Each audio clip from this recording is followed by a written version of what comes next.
rule, which a good number of the states have followed, and that rule was that once you were employed, there couldn't be any change to your contractual benefits, to your pension, unless any disadvantage was accompanied with a appropriate advantage.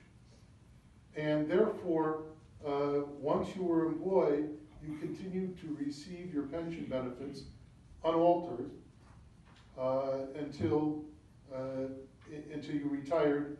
I'm sorry, when you retire, you continue to receive them, and there can't be any alteration of them. What happened, and they saw in California, this started to crowd out the ability to provide essential services to a lot of different cities.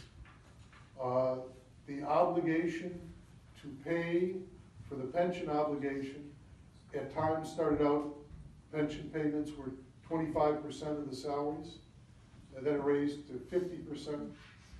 Some of it is over 80% of the amount that you paid the salary, you have to pay into the pensions, taking that money away from governmental services.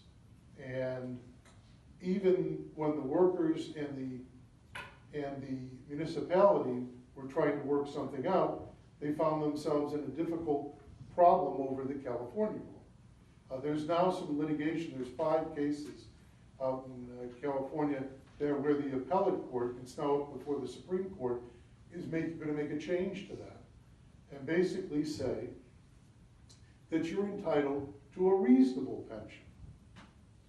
And you're not entitled to the optimal calculation of that pension, but rather a calculation that gives you a reasonable pension given the facts and circumstances and the basic theory of the pension system. And hopefully we will see in the next couple of months after that's argued and ruled upon.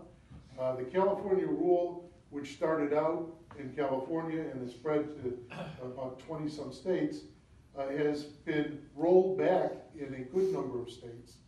And California, I expect, given the number of cases that have specifically ruled now on the appellate level, that the California rule is not workable and feasible, that will change. And that's sort of a coming attraction, which to us here in Illinois, where we have our Supreme Court case that basically says you can't make any change, that the contractual obligation cannot be diminished or impaired in any way, and including as the COLAs. And as you may recall from reading in the newspapers, there was an effort over the last 5 to 10 years to deal with the cost of living adjustment. The cost of living adjustment, for I think most of you know, is after you retire each year.